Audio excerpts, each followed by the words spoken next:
பெருமக்களுக்கு என்னுடைய வணக்கங்கள். என்னுடைய பெயர் கேஷவர்தினி. நான் வந்து ஃபார்மட்ரிக்ஸ் இந்தியா பிரைவேட் லிமிடெட் ஒரு நிறுவனத்தில் வேளாண்மை நிபுணராக இருக்கேன்.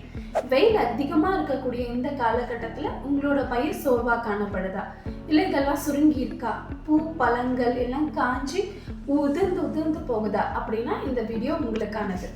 இந்த பிரச்சனை சாதாரணமானது கிடையாது. இதுக்கு பேர் தான் வந்து வெப்ப அழுத்தம் அப்படின்னு சொல்லுவோம்.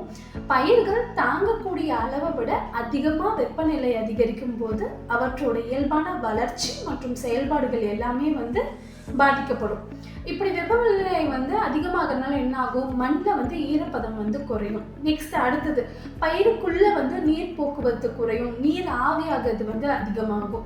நம்ம பொதுவாக வந்து உரங்கள் வந்து மண்ணில் போட்டோம் அப்படின்னா என்ன ஆகும், தண்ணி எடுத்துக்கிறப்போ வந்து வேறு வழியாக உரங்களும் வந்து பயிர் எடுத்துக்கும், பயிர்களுக்குள்ள வந்து ஊட்டச்சத்து மூவ்மெண்ட் வந்து நடந்துட்டு இருக்கும். இப்போ இந்த மாதிரி நீர் வந்து மண்ணெலாம் வந்து ஈரப்பதம் கம்மியாகுது, நீர் போக்குவரத்து குறையிற அந்த காலகட்டத்தில் பயிருக்கு தேவையான ஊட்டச்சத்தும் கிடைக்காம போகும். இது கடைசியாக எங்கே கொண்டு போய் நிறுத்தும், மகசூல் பாதிப்பு. எப்படி இந்த வெப்ப அழுத்தத்தை குறைக்கலாம்? ஏன்னா இப்போதான் வந்து சித்திரையே ஸ்டார்ட் ஆயிருக்க ஆரம்பிச்சிருக்கு. ஆனால் அக்னி நட்சத்திரம் அடைக்கிற அளவு, போன வருஷம் அக்னி நட்சத்திரம் எந்த அளவு வெயில் இருந்துச்சோ அது இப்போ இருக்கு. ஒரு வருஷம் கடக்க போன வருஷத்தை விட வெயிலோட தாக்கம் வந்து அதிகமாயிட்டே தான் இருக்கு. இப்போ நம்மளே எடுத்துக்கோங்க, ஒரு 10 நிமிஷம் வெளில போயிட்டு வந்தோம்னா வந்து ஒரு சொம்பளவு தண்ணி குடிப்போம். இது 4 லிட்டர்லேருந்து 6 லிட்டர் அளவு. ஏன்னா நம்ம உடம்புக்கு அது தேவைப்படுது. வெளியில் அந்த அளவு வந்து நீர் வந்து வெளியேறி இருக்கு. அதே மாதிரி தான் பயிர் வந்து 24 மணி நேரமும் வந்து வெளியிலேயே தான் இருக்குது.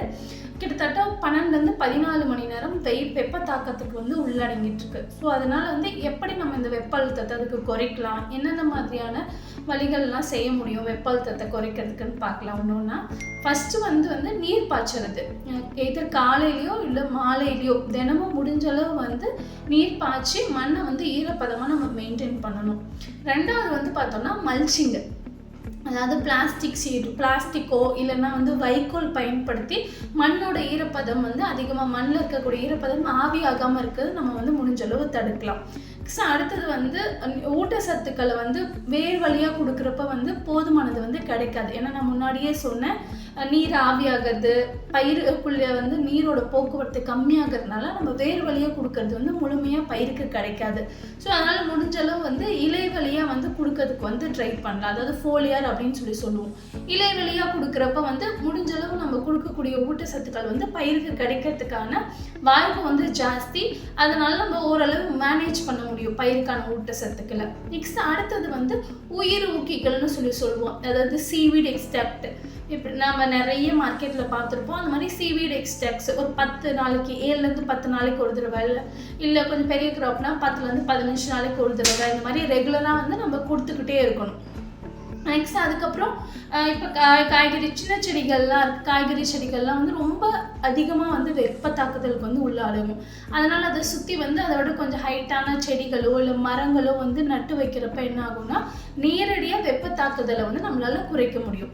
ஸோ இந்த மாதிரி சின்ன சின்ன வழிகள்லாம் பயன்படுத்தி பயிர்களை வந்து வெப்ப அழுத்தத்துலேருந்து நம்மளால் காப்பாற்றிக்க முடியும்.